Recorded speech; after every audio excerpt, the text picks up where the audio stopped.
Hello and welcome to another ATP Geopolitics video with myself, Jonathan MS Pearce. This is a Ukraine War Frontline update for the 1st of July 2023. A bit later than I usually produce this video. Sorry, personal life got in the way. My twin boys had to do a mud run for a cancer charity, and so that's where we were. That was all marvelous and back in the seat now. Before I go to the front line, there's a couple of things I want to say. First of all, there isn't a great amount of information coming out concerning certain areas along the front line. I mean, there is the usual kind of potential movements, and there's evidently activity taking place. Just it could be that it's slow and grinding. It could be that there's operational security. It could be that it's just a quiet day on the front line. All of those are plausible explanations. The other thing I wanted to go towards is an Andrew Perpetua video, but before I go there, I just want to explain my map for those who are new. So I have mainly two lines, in some places three lines, giving you the different colors, give you different mappers' interpretations of what's going on. So these are Russian defensive lines. The blue is Andrew Perpetua. He's a pro-Ukrainian mapper. There's a lot of geolocation, looking at his map very closely, looking at satellite imagery to find out where the Russian defensive lines are, and the Ukrainian defensive lines in a grey zone in the middle. But I use his Russian defensive line to compare to Syriac Map's Russian defensive line, which is in red, and then the yellow of Deep State Mapper, pro-Ukrainian mapper down in Bakhmut and Adiivka. The reason why I want to just make sure you're okay with that now is I just want to go to a live stream he did. He's cut a segment of that live stream out to do this interview video with someone from Global Augmentation, and they work to train in first aid and not just that, but actually more catastrophic sort of blood loss, medical training, and so on and so forth. Along the front lines, or training of troops who will serve on the front lines, and they get pretty close to the front line, as a few of his anecdotes communicate. But it's a really, really good interview. Go and check it out. And I hope to be getting him on my channel at some point. I've reached out to him. I'll see if he gets my message, and we'll see if I can chat to him. I'm going to play you, first of all, a little snippet to show you that things are tough on the front line for the Ukrainians as well. And then go to talk about his appreciation of Andrew Perpetua as a mapper, because I rely quite a lot on Andrew Perpetua's mapping. With regard to what's going on the front line, and with regard to medical training, he says actually the medical training of the Ukrainians isn't great. He says it's still a lot better than the Russians. The Russian training is dog doo-doo. Absolutely terrible, but the Ukrainians isn't hugely better. A bit of PowerPoints, and there you go and fight on the front line. And what these guys are trying to do is give them much better training to give them the confidence. He said it's incredible. Not only does it affect the morale, but it's actually meaning that the statistics of people who are surviving, who are wounded, is now much, much higher. So it was like 50%, literally 50% of people who were wounded, ended up dying in certain areas. And of course, the Russians, that's worse, and we know that, but we might have thought, and I was thinking, that actually Ukrainians were significantly better, but actually they are struggling as well with their kind of expertise in dealing with really significant woundings on the front line. And that kind of golden hour is super important, but the 5 minutes as well, is the platinum 5 minutes, is you are super wounded, you've got blood, you are losing blood a lot.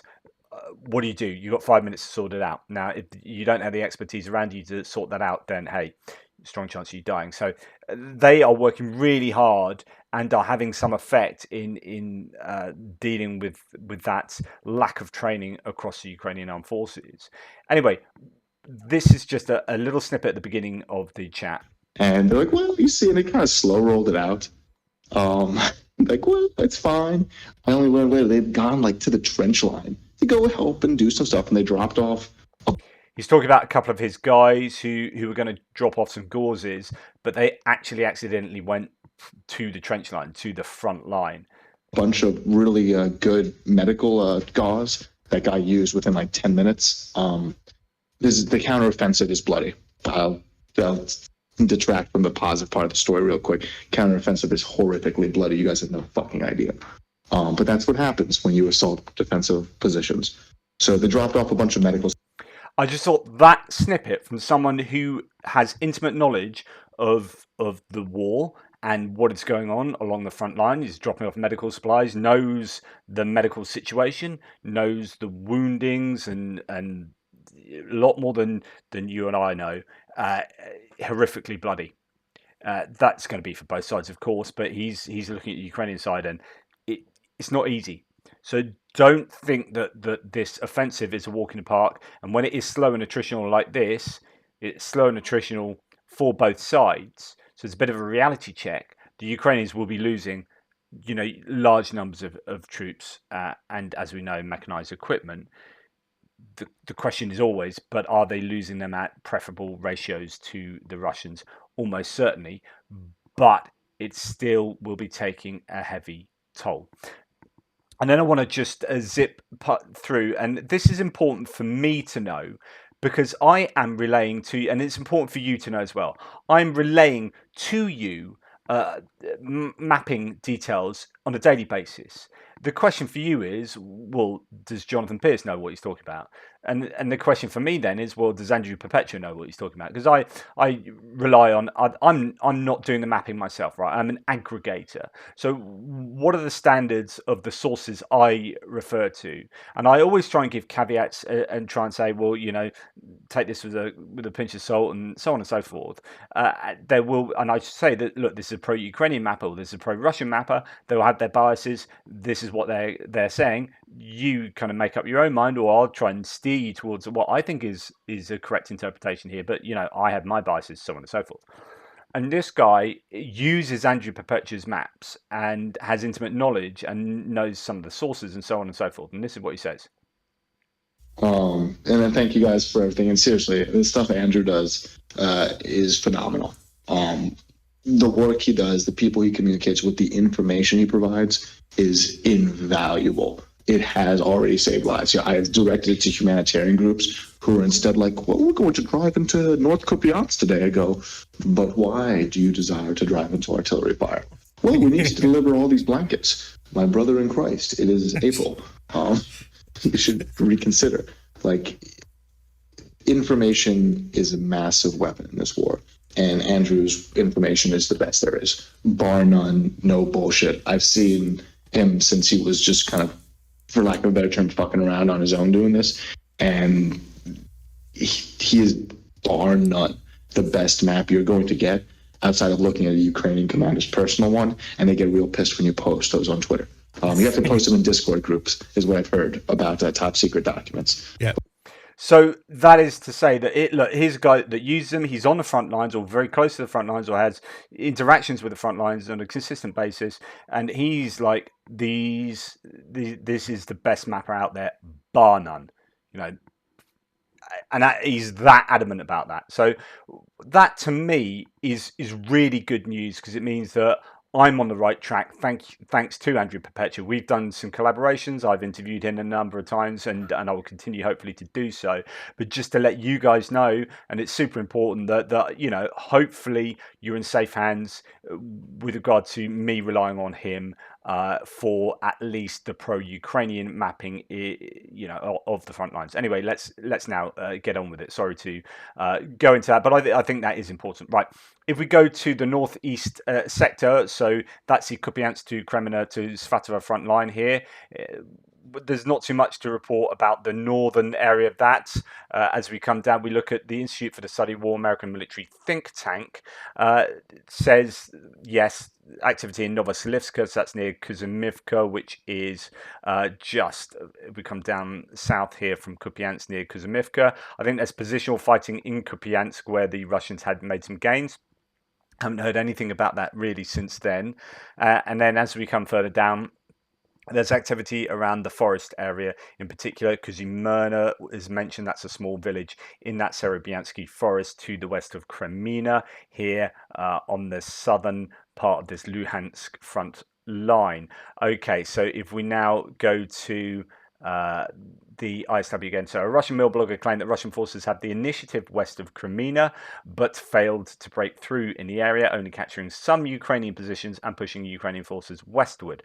Don't have any details of that, so there's no change on the maps there, but just an unspecified Russian gains capturing some positions. That could be literally a trench line 20 meters in front of where they are at that point. They're very close fighting in the forest. Trenches are very close to each other. That's at the, that could just be referring to that, which you wouldn't really see any change on a map, or it could be a change on a map that's more significant. We just don't have it in other sources. A Kremlin affiliated blogger claimed that the airborne forces, the VDV paratroopers, continued their offensive operations in Serebyanska forest for the Russians and in the Torska salient, and claimed that Russian forces must construct a defensive line across the Sversky Donetsk river to eliminate threats of Ukrainian raids into the forest, which is to say this salient here, this large sort of bridgehead by Torska, is where the Russians are putting some pressure, as well as in the forest too. And you've got the Sversky Donetsk river coming down through the south, meandering its way through, leaving all these oxbow lakes. That is where that mill blog is saying that the Russians need to defend there to stop the Ukrainians being able to raid across that river. Syriac maps, we go on to talk about Bilohorivka in a second. Just to say that, to continue here, another Russian source claimed that Russian forces launched an offensive Ukrainian forces launched an offensive in an unspecified area, the Liman direction, and the Russian paratroopers are maintaining their defense. So you make of that what you will. Right. Now, there appears to be some video footage from yesterday that shows the Russians in the filtration plant where they're monitoring the movements of the Ukrainian army. That's according to Syriac maps, who then suggest that that means that they control this filtration plant and they show the gains in their mapping. So this has changed hands a number of times. That plant is more recently been in the grey zone, but Syriac map shows that that is now under Russian control. There's quite a big difference here between Andrew Perpetua and Syriac maps there. So it could be that Syriac maps has a more accurate interpretation there. I guess I know that Andrew Perpetua relies a lot on shelling. But also I have to say that if the weather is bad, so he looks at the shelling and that giving an indication of which side control which area. If one side is shelling that area, it means that actually they're shelling the control points of the other side. But he used a lot of satellite imagery, as I've said, and we know that the weather's been pretty bad. I don't know about up in the Kreminna area, but certainly the Zaporizhia area the last couple of days, and that might explain, and we'll talk about that in a little while, why there is less movement along the Zaporizhia front, because there have been heavy storms and high winds.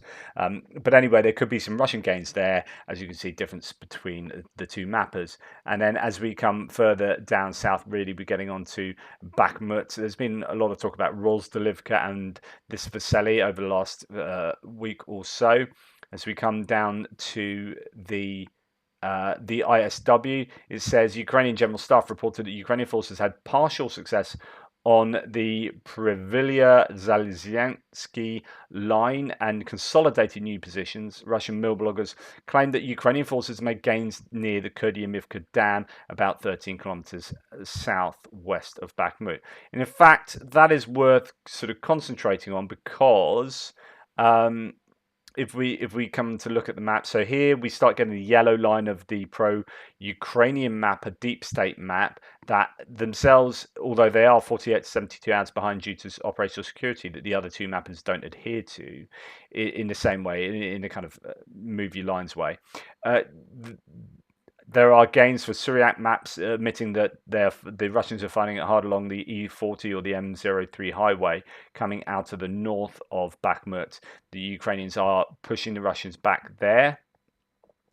What else do we have from the ISW?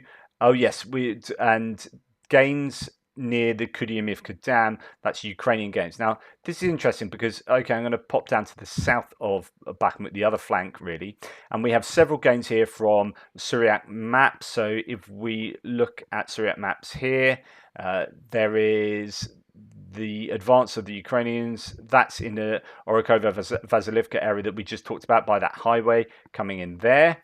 And then if we come further to the south, there is this one, which is the Ukrainians crossing the water channel and securing the other side of the west of the town of Klishchivka. So you can see Klishchivka there, and securing this area of ground over the water. And then furthermore, just a little extra gaining of land in, where's that gone? So here it is, south of Bakhmut. Recent video footage shows that the Ukrainian army continuing to advance in the channel west of Klishchivka. And actually, this is a bit of video footage that I showed in the news piece this morning that I thought was significant because it shows combined arms, the use of tanks to try and take out trench lines. We haven't seen too many tanks used by the Russians in the Bakhmut area because Wagner preferred to use infantry rather than mechanized equipment, and the Ukrainians appear to be using this fairly successfully, effectively in the Bakhmut area, and that has led Syriac maps to say, okay, it seems that the Russians have been cleared out of that tree line here, and the Ukrainians have taken control. So that is to say that Ukrainians are starting to move down this the Donbass canal line here, trying to drive down. That's what Andrew Perpetua was talking about sort of a week ago. He already had that being under, or at least being grey zone, and the Russian control line being pushed further back. The mappers are starting to sort of agree a little bit more around here.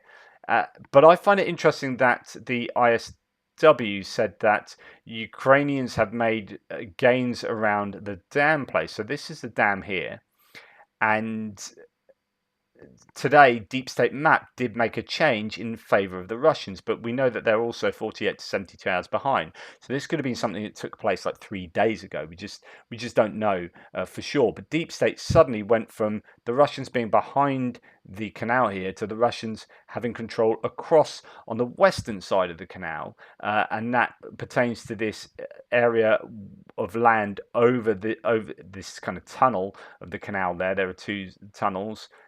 And there's this land over, which is obviously a bridge across into Kupiansk-Kreminna. Well, if the Ukrainians have been pushed back here, then that kind of, as according to Deep State Map, that goes against what the ISW is saying. But I would hazard a guess that this might be activity for Deep State Map that took place a few days ago, and might not be as current as the ISW claims that the Ukrainian forces made gains. We saw them poke a flag into the dam area, which is the area we're just looking at. A Russian mill blogger claimed that Russian forces made limited gains south of Ivaniska and in a forest near Chaziv Yar. I mean, that again is not particularly useful in terms of it's not quite granular enough. Made some gains in a forest. They are fighting over these forest strips just to the west of Klishchivka. There's one just up here where all these sort of lines are crossing there. There's this long, thin forest come into Klishchivka there, and a large strip of forest there. So the Russians are in control of pretty much all of those forests, as according to at least Deep State Map and Syriac maps. Andrew Perpetua has the Russians pushed back from that northern forest a little bit more. But yeah, so whether that's, what to make of that, I don't know. The Russians could be pushing back in certain areas too. Now, Cherevati, the spokesperson for the Ukrainians, has said that Russian force groupings in Bakhmut direction has over 330 tanks, 140 artillery systems, and 50,300 personnel. So when we are talking about the huge number of artillery systems taken out by the Ukrainians over the last day, it was over 30 today, I think, wasn't it? That you're thinking, well, actually, 140 of them around Bakhmut. It's just a phenomenal number they still have, and this is how they're able to make it slow going for the Ukrainians, who just hem them in with consistent artillery barrages. So they have a lot of tanks and artillery still in the area. 50,300 personnel, which is up from the low of 35,000 they had recently. But they've always had quite a number around there. And that includes airborne troops, infantry, units. Bars are the reserves, and small units of the Veterani private military company. Cheravati noted there are no Wagner Group personnel in the Bakhmut area. A Russian mobile blogger claimed that unspecified elements of the VDV are operating in that direction too. So there is just a large number of Russian troops here. Behind, it's not to say they're all in Bakhmut or on the flanks. There's quite a defensive line, I think, coming down here, Opitny down to Mykolaiivka, but they'll be all around, and this is quite an extensive front line too. You've got the activity taking place in Yakovlivka. I think that's fairly hot up there at the moment. So there's a lot of Russian troops that have been brought into this area. The Ukrainians are trying to fight without bringing in, I think, much of their, I say much and not all, I was saying they haven't brought in any of their counteroffensive equipment or personnel as far as I was aware. But then yesterday there was a Forbes article saying that some of the CV-90s from Sweden have been brought to the Bakhmut region, and that would be really useful for the Ukrainians there. So the war map of Bakhmut shows that they're still pressuring just to the kind of southwest of Klishchivka. These yellow areas where they've recently taken, and they're also pressuring up in Orokova, Vasilivka area too. No reports says of this area. This is coming from War Gonzo or Semyon Pegov, if he's still alive, either him or his team. The AFU, the Ukrainians have advanced to new positions along the highway to the top, and also near Klishchivka. Oh, sorry, the highway to the north. It's the M03, not the M04 up there. M03 north of Bakhmut and near Klishchivka. So that's just what you hear from War Mapper there, those two areas. That's confirmed by the Russians themselves. And then that's that tank footage I've shown you. No reports just recently brought out, that's this morning, to the north of Bakhmut, Russians were throwing back 700 meters. If that is on top of what they've lost here, just to let you know what 700 meters would look like, if we're going back from, say, let's just pick Andrew Perpetua's one because it's easy to see there. 700 meters would be something like that. So, 700 meters is quite considerable when you're talking about trench lines and minefields and all sorts. But actually, when you're looking on a map like this, you're thinking, well, that's not that much. But it's about managing your expectations and understanding how difficult it is to take these kind of distances. You're not going to suddenly one day Russians are going to capitulate, run away. I mean, there is that hope they might do that at some point, but right now they're not looking like collapsing. Say, for example, here, it's not like the Ukrainians are going to be knocking on Krasnohora or Bladatne. It's not like they can take that in 24 hours. So, it's understanding, distances concerning these maps. Okay, now moving on, if we get rid of some of these, make sure that my computer's not overworking itself. I think, was it here there was geolocation? You're right. So geolocated footage shows that Ukrainian forces have advanced north of Adiivka. So we're coming to that. Now, the reason I've highlighted that, well, several reasons. Okay, so there's just normal activity going on in Adiivka, which means so Adiivka is south of Bakhmut. We come down here, and we have some gains in the north. This is all on Syriac maps, so that's a pro-Russian mapper. We're showing gains in this Krasnohorivka area here, which is not turning up because I've got pins over it. Krasnohorivka there, as we know that there's same names all over the shop in different places. So Krasnohorivka and Vesele, so that's Vesele. And just to let you know, north of Bakhmut, you've got Krasnohorivka and Vesele as well. So that's Ukraine for you. Right, okay. So what is going on here? Well, the ISW says geolocated footage shows that Ukrainian forces have advanced north of Adiivka and west of Novobakhmutivka, and it gives 65 as a footnote. The reason why I've just left this up is that someone asked me, why is Andrew Perpetua not used as footnotes ever by ISW? And I was like, I may have done. I haven't really checked. And it's just interesting that today they do actually use Andrew Perpetua in their footnotes for the claims about Adiivka. And Andrew Perpetua here made these claims. So this was grad So if I come out, actually, yeah, here we go. So Russians shot at a Ukrainian position between Avdiivka and Krasnohorivka, and they threw in a load of, sort of Grad missiles, as you can see from this. So these are Grads hitting and exploding all in that region. So the understanding is that the Ukrainians are there for the Russians to be doing that. I mean, you can see the absolute. Imagine being there, the horror that these Grad barrages must bring about. It must be horrific. But anyway, the Ukrainians, therefore, one can assume, are there. He has geolocated that to this position, just to the west of Krasnohorivka. So if we go to my map here, and this is Krasnohorivka, this is Adiivka there. This is indeed where Suriyat Maps has shown an advance by the Ukrainians. You can see that lake that is in that bit of footage there. So the there you go. So you've got those two big ponds, and they're hitting around there. That appears to be a pond there and there. This is 2018 imagery, so the landscape can change in that time depending on what they've done. But that's where it's hitting. So Suriyat Maps has correctly said that the Ukrainians have pushed the Russians back in this area and then made some gains, and that is confirmed by Perpetua's geolocation there. So Suriyat Maps here says that situation north of Adiivka, the news regarding the recapture of Vesele, that's this town here, it doesn't pop up, the name doesn't pop up for some reason on Google Maps. He says that it's premature, but it's true that the troops are at the outskirts of the town. On the other hand, the Ukrainian army has managed to recover positions west of Krasnohorivka. So there were rumors a couple of days ago that the Ukrainians had taken Vesele.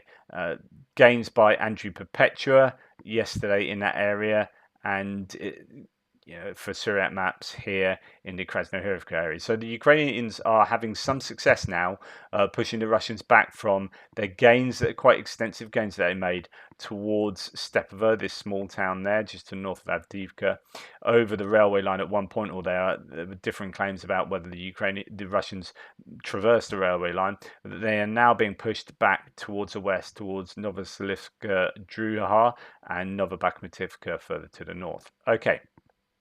Other than what's taking place there, there's not too much to report. Russian Mill blogger claimed that Ukrainian forces attacked Russian positions on a Krasnohorivka-Kruta-Balka line and expressed concern that Ukrainian forces may capture Vesele. Mill blogger also claimed that Ukrainian forces probed Russian lines near Vodyane, which is further to the south. So the Kruta-Balka is there. It's this whole line here that the Ukrainians seem to be pressuring the Russians, but they might also be having a little dabble there in Vodyane as well. So, okay, we'll come further down from Avdiivka. I gather there's sort of activity in Pobyeda and Marinka as per normal, and Novomykhailivka, but nothing too granular there. So Pobyeda, Novomykhailivka, and Marinka. Lots of activity. This is the area where the Russians appear to be putting some pressure on the Ukrainians there. So it could be that the Russians are attacking there. And we come down to Vuhledar. Nothing about Vuhledar again.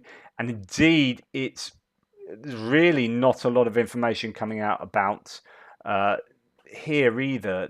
The Velika Nova Silka axis. We'll go back and look at Andrew Perpetua, who had a few, not Andrew Perpetua, no reports, who had a few more claims.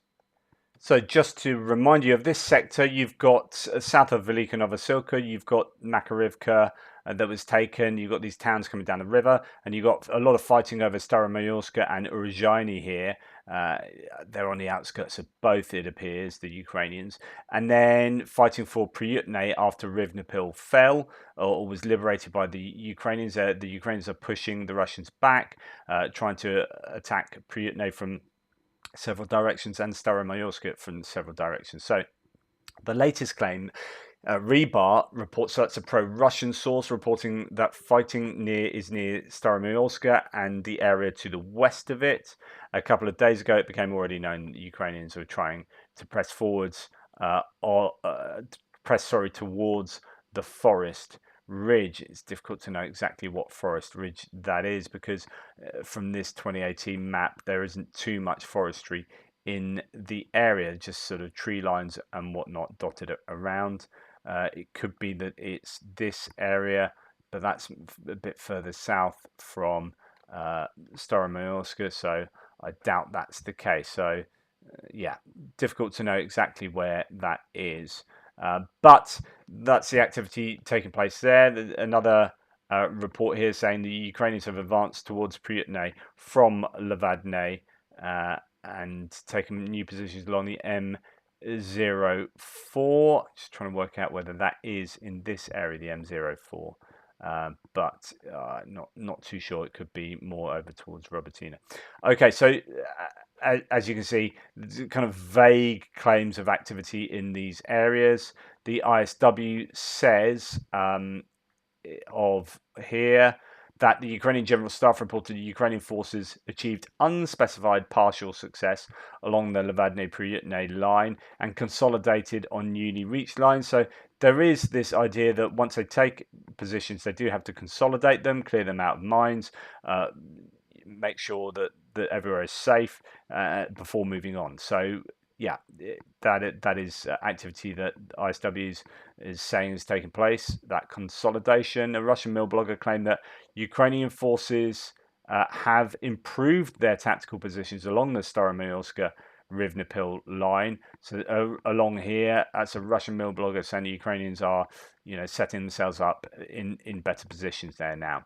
But not a great amount of detail, so we'll come further to the west, past Marfapil, past Drozhnyanka, past Myrna, until we get to south of Orikhiv and south of Nova Danilivka towards Robotina. There are some gains for the Ukrainians here in that area, as according to Syriac maps. As you can see here, some fairly substantial gains, but I think that's catching up really with what, say, Andrew Perpetua and others had said previously. Ukrainian army made new advances south of the H04 road and recaptured Balka-Uspenivska area. So that is what is taking place there. Not too much news concerning Robotina today. I presume that there's going to be tough fighting around that area, but as I say, fairly quiet for detail there. The ISW says the Ukrainian General Staff reported that Ukrainian forces achieved partial success again along the Malotokmachka line and consolidated on newly reached lines. So, yeah, rather similar to what they've said before. Partial success, which kind of says that, yeah, they're making really small incremental advances and consolidating already gained positions. Russian mill bloggers claim that poor weather conditions in western Zaporizhia Oblast have slowed the tempo of Ukrainian operations and that there are mainly positional battles along this sector of the front. The Orikhiv area received rain throughout June the 29th and briefly on the 30th. Although these storm showers likely did not degrade the ability to maneuver armoured vehicles, and recorded winds in the area were likely not strong enough to cause prolonged disruptions to aviation units. So yeah, it might slow people down, but it won't have long-term effects on the speed or the activity on the front line there. Just maybe caused a little bit of a quieter day yesterday. And then we come out to to Kherson. So there's quite a lot of text on Kherson, as you can see from the ISW there, which means that we're not really saying anything about Pyatikhetki. I don't know much detail on that area. No reports. Says. Oh, actually, so the Ukrainians have advanced. This is again according to Wargonzo, 1.5 kilometers deep and up to 6 kilometers wide near Robotina. I don't know if that just fits in with what was claimed yesterday. So sorry, I'm going to go back to here. So Robotina, there we heard claims yesterday of 10 kilometers wide around here. So let's actually get some sense of how far 10 kilometers is. So that's about 11 kilometers, 10 kilometers. So we heard that yesterday the width of their advance was 10 kilometers. So that seems to fit in with what the mappers are saying. And we've got now claims that 6 kilometers wide, and so 6 kilometers would be something like this. And then they've made 1.5 kilometers deep a move there. But I don't know if where that 6 kilometers is, and 1.5 kilometers is going to look something like pretty much that. Yeah. So again, are they in Robotina? I have not heard that. So we heard yesterday that they were one field away from Robotina. I doubt 1.5 kilometers is going to be from there. That might be a 1.5 kilometers that kind of refers to yesterday's activity. Anyway, as we come out of there and towards Kherson, we come to the Antonivsky Bridge and all the activity that is happening across the Dnipro River there. The Ukrainians had a foothold. They've had a foothold for a good few days. There's talk about maybe being up to 300 personnel there, although the RSW talks, it may be a little bit out of date here. I don't know. This seems very low, reportedly of up to 70 personnel. Well, I've heard of reportedly up to 300 personnel.